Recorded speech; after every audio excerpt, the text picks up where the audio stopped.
Forget gurus. Forget anyone claiming to be an online business expert without going through the challenges of entrepreneurship themselves. The Real Money, Real Business podcast is here to prove the best insights in online business comes from your fellow online business builders. We dig into stories of entrepreneurs selling their business on the Empire Flippers marketplace so that you can learn how they made their business profitable, how they overcame obstacles, and what lessons they learned in their online journey. If you want to take your business and your knowledge to the next level, you've come to the right podcast. Let's get started. Hey everyone, Max here with another great business to discuss on this episode of the Real Money, Real Business podcast. Today's guest is Kul Shakar, and he's selling his advertising business on the Empire Flippers marketplace. So welcome to the show, and how are you doing today? Thank you so much, Max. Thank you for having me. I'm so excited to be here. How are you? Yeah, I'm really good, thank you. I'm interested to find more about your business. So before we get in, let's just give a brief summary of the business. So it's an advertising business in the hobbies niche created in May 2012. The average monthly revenue for the business is $6,630 and makes an average of $6,587 per month in net profit.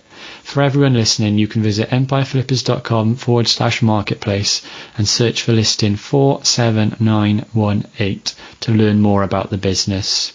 Included in the sale is the domain and all the site contents files, the complete source code and build setup, social media accounts, the supplier contract relationships. And so now that I've given a general overview of the business, could you tell us a little bit more about your background in running online businesses, please? Sure, I'd be happy to. So I started with the online websites and marketing and advertising space back in 2006. It was by chance. I just read about this and thought, it might be a fun thing to try out. One thing led to another, and apparently it ended up as a full-time business for me within a year.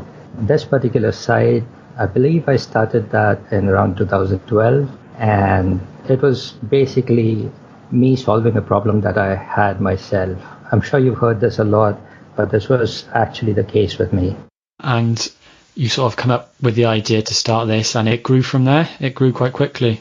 Yeah, so I didn't intend for this to be a big site or a site used by very many people. It was just meant to be a small tool that I used to solve this particular problem myself. So it was like a reference for me. And as I kept developing it and as I kept improving the site, I realized it was starting to get some traffic. So I then started considering the possibility of actually designing and redesigning the site for the public. So the current site is quite a bit different from the original site in terms of the backend. And this site is created on a programming language, is that right? Yes, that's correct. So originally it was built in PHP because that's what I used when I got started. And over a period of time, it has changed technology stacks in the backend.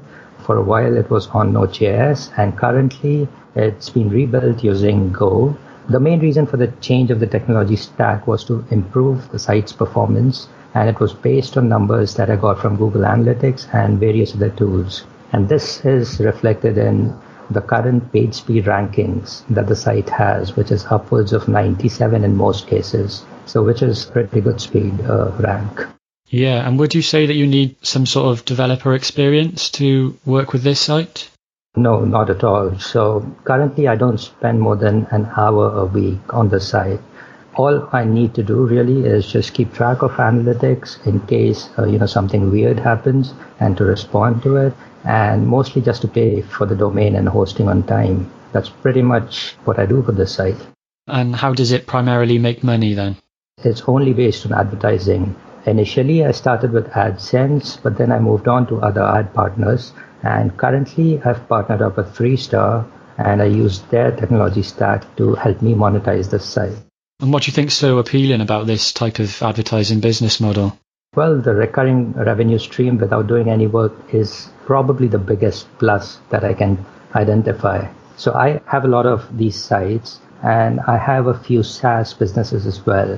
And between the SaaS businesses, I don't have much time left for anything else. So to have something like this, which sort of assures me a stream of payment, regardless of how well or badly my other business is doing, it's a pretty handy thing. Yeah, definitely. And where does the majority of your traffic come from? How do people find your site? Yeah, it's mostly English speaking traffic, and the majority of it comes from the US, followed closely by the UK, then India, then Australia, Canada, and South Africa. And again, the majority of the traffic comes via search engines. Interestingly, huge chunk of this traffic actually searches for the site by name and then reaches the site via Google. And what kind of things have you done in terms of marketing? Are you currently doing anything? Actually, nothing, absolutely nothing. So this site has grown organically all the way through. So I've not engaged in any sort of optimization for marketing reasons. I've engaged in optimization for user experience in terms of increasing the page speed and the load times and those things, but nothing in terms of, attracting more traffic. What you see today is actually what has come organically, and there is a huge room to improve this further if someone puts in the effort. And I seem to remember you talking about creating a progressive web app for it. Would you be able to briefly explain that for us? Yes, so that was the reason for the change in tech stack a while back.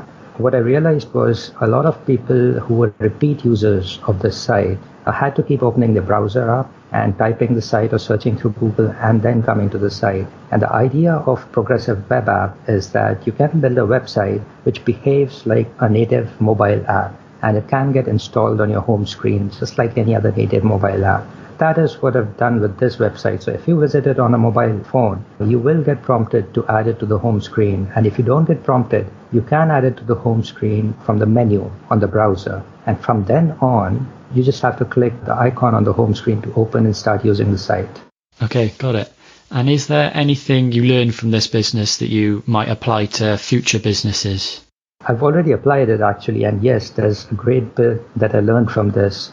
One was that, it helps, it pays to be focused on user experience. And I can see this as recently as about a few months ago. I noticed a big bump in traffic the moment I reduced page load speed from 8 to 9 seconds to a little over 1 second. And that's the biggest lesson I've learned, focus on the users. And why are you deciding to sell the business instead of keeping it or growing it? Right. So like I said, I haven't done anything to promote this, to make it bigger in some sense. And I don't think I'm going to have the time for the next couple of years, at least, being as busy as I am with my SaaS businesses. So that's one reason why I thought it might be a good time to sell this off to a potential buyer who might want to improve things on the marketing front and increase revenue for the site. The main reason is I just don't have the time to invest in this site. That's the main reason. You mentioned that there's a lot of potential here. If you were to keep the business, what are some ways that you might grow it, or ways that a new buyer might grow it? So I mentioned a couple of things which are pertinent to this. One, that it is monetized by advertisements. And the second is there are a lot of repeat users who search for the site by name. So one plan I have, in case this doesn't sell, is to add subscriptions for users who want to access the site but don't want to see any ads. So that is one model that can be used. I've been meaning to add a newsletter or something that helps me build an email list by which I can reach out directly to users. I have negligible social presence for this website. That should change if I want to grow this. And even further, if I had more time for this, I would probably also set up a forum wherein active users of the site can discuss related issues, can find solutions for themselves, find interesting topics to read based on posts from others, and more importantly, also give direct feedback for site improvement. I've had a few users email me for site improvements, but this would take it to another level. Yeah, definitely. There's a lot of interesting things there to be getting on with. What do you think are some of the biggest risks associated with this business that a buyer should be aware of? Interesting. So the majority of the traffic, like I mentioned earlier, is organic. It comes from search engines. If someday, for some reason, the rankings of the website were to tank, for any reason, it could be a Google algorithm update, it could be competition heating up, it could be anything. So if organic traffic dies down, there is very little, the other sources don't make up so much for it. The bright side to that is that a lot of people search for the site by name. So regardless of how badly this does in terms of other keywords, there will still be some amount of traffic that will keep coming back to the site. To mitigate that is to do what I mentioned earlier, building the forum, building direct relationships with users so you can have them coming back. And other risk would be ad prices. If ad prices plummet, the income goes down. It's as simple as that. So these are the two biggest risks that I see. And say a buyer does come in, would you be willing to commit to a non-compete? Oh, absolutely. So I don't have time for this site, which is why I'm selling it. So I'm not going to go around and set up another one of these things under any circumstances. So yes, I'm absolutely willing to sign the non-compete. How much support would you be willing to offer a buyer? Is that email support? Is there any Skype support? Yes, I'm willing to offer email support, in which for the first week, I will provide direct support as many times as needed every day. After the first week, for the rest of the month, I will collect all questions that are emailed to me and I will respond to them once a day. So all questions will be answered just once a day. In addition to this, I can also help the buyer set this thing up on their own servers if they want me to. Would you be open to negotiating something like a earnout? Well, I would prefer an upfront payment by far, but this really depends on the terms of the deal. So if it's favorable, I might consider it. And some questions now for our listeners. So what advice would you give to our listeners that you wish you knew when you started? Well, this happened by accident to me. So one big advice I can give is, build a product or build a site or build something that you would use yourself, because you would find so many things and so many issues that you wouldn't if you're not using the product yourself. And listen to your customers. I've had customers email me, not customers, but really users of the site email me. And while some of them might be rude, it also tells you about the passion they have for this topic and how important this tool is for them. So build something that you use personally and listen to your users. Yeah, that's a good point. And was there any software or tools that you really liked when you creating this? Well, this was just a bit of programming, so no tool in particular. The tech stack has changed throughout, but it really doesn't matter what technology a site is built in. What matters is the end product. Is it being used by people? Sort of last two questions from me. Putting yourself in the shoes of a buyer, why do you think that this is a business worth buying? Well, it has good traffic.